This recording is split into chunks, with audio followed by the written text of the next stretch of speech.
술쟁이 여러분, 혹시 쫄면 좋아하시나요? 갖은 야채에다 새콤달콤한 고추장 소스, 그리고 쫄깃쫄깃한 면발. 전 정말 좋아하는데요.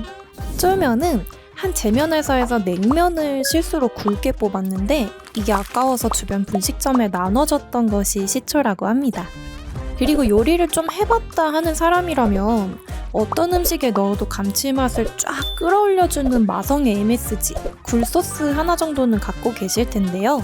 굴소스는 중국 광둥성의 이금상이라는 사람이 굴 요리를 하던 중에 불 끄는 것을 깜빡해서 과하게 졸여버린 데서 탄생했다고 하죠. 그 외에도 브라운이나 감자칩, 시리얼까지 모두 우연에 의해서 탄생한 음식이라고 하는데요. 이런 흐름에서 왠지 우연히 만들어진 맛있는 술도 몇 개쯤 있을 것 같지 않나요? 그냥 마셔도 맛있지만 알고 마시면 더 맛있는 술의 세계. 오늘의 술은 샴페인입니다.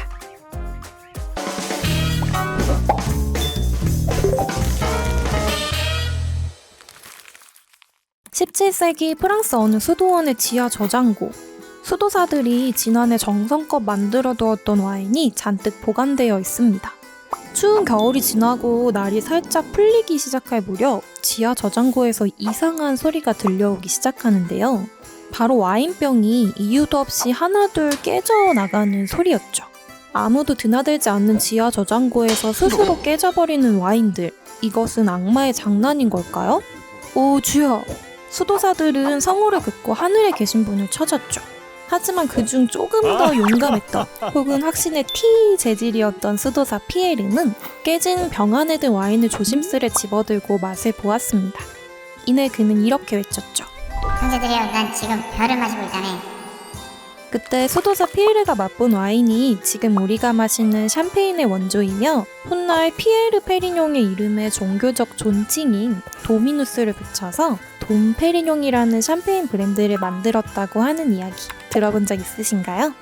사실 별을 마셨다는 피에르의 대사는 실제 그가 한 말이 아니고 19세기 후반 샴페인 광고 전단에 들어간 카피 문구였다고 해요.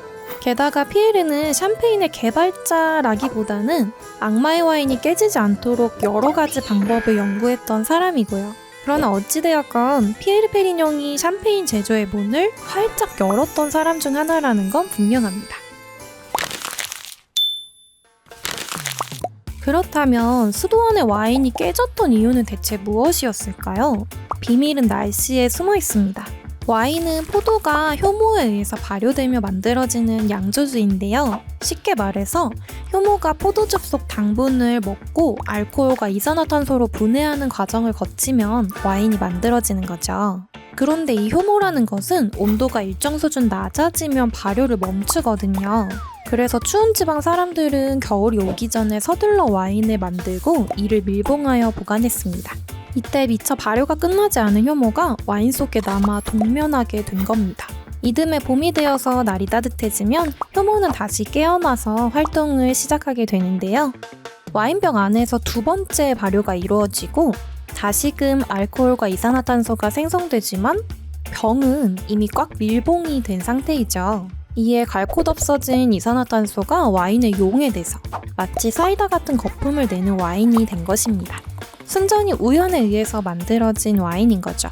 과거 수도원에서 사용했던 와인병은 지금과 달리 내구성이 떨어져서 탄산가스의 압력을 버티지 못하고 하나둘 터져버리게 된 것이고요. 이에 피에르 페리뇽은 압력에 강한 두꺼운 유리병을 사용하거나 기존의 나무막에 대신 유연한 코르크를 쓰는 등 와인 제조에 있어 혁신적인 기술을 개발합니다. 오늘날 와인의 모습에 가까운 여러 가지 요소가 그의 손에서 탄생한 것이죠. 여기서 잠깐! 그럼 기포가 있는 와인은 모두 샴페인인 걸까요? 그건 아닙니다. 먼저 발포성 와인은 흔히 스파클링 와인이라고 부르는데요. 지난 브랜디 편에서도 언급했듯이 프랑스 상파뉴 지역에서 만든 스파클링 와인만을 법적으로 샴페인이라고 부를 수 있다고 합니다. 샴페인 자체가 프랑스어 상파뉴를 영어식으로 읽은 발음이거든요. 스파클링 와인이라는 큰 범주 안에 샴페인이 포함된다고 생각하면 헷갈리지 않을 거예요. 사실 샴페인은 손이 많이 가는 까다로운 제조 방식을 유지하고 있어서 가격대가 비싼 경우가 많습니다. 대신 어떤 샴페인을 골라도 실패할 일은 거의 없다고 하죠. 오죽하면 맛없는 프랑스 와인이 있어도 맛없는 샴페인은 없다. 맛있고 할 정도니까요. 참고로 상반유를 제외한 프랑스 지역에서 만들어지는 스파클링 와인은 크레망이라고 부르고요. 스페인은 까바, 이탈리아는 스푸만테, 독일은 젝트라고 부릅니다. 샴페인을 사고 싶은데 가격이 좀 부담스럽다면 상대적으로 저렴한 다른 나라의 스파클링 와인을 골라보는 것도 퍽 나쁘지 않은 선택이겠죠? 샴페인을 터뜨리다 라는 말 들어보셨나요? 펑 하고 터져나가는 거품과 입속에서 파도 소리를 내는 탄산, 아름다운 황금색 빛깔까지 그야말로 축하와 파티에 걸맞은 술입니다. 기쁨에 어울리는 술이라니 이보다 더한 찬사는 없겠죠? 나이가 들수록 점점 뭔가 크게 축하하거나 기념할 만한 순간이 적어지는 것 같아요. 그렇기에 작은 일이라도 소중하게 꼭꼭 인생의 흔적을 남기려 노력하곤 합니다. 그래서 술뱅은 다음 생일에 꼭 좋은 샴페인을 사보려고 해요. 물론 저는 아까우니까 감히 샴페인을 터뜨리진 않을 거고요. 조심조심하게 따서 섬세하게 맛보려고 합니다. 그러고 보니 스파클링 와인은 많이 마셔봤지만 샴페인은 마셔본 경험이 몇 번 없네요. 술쟁이 여러분의 인생 샴페인은 무엇이었나요?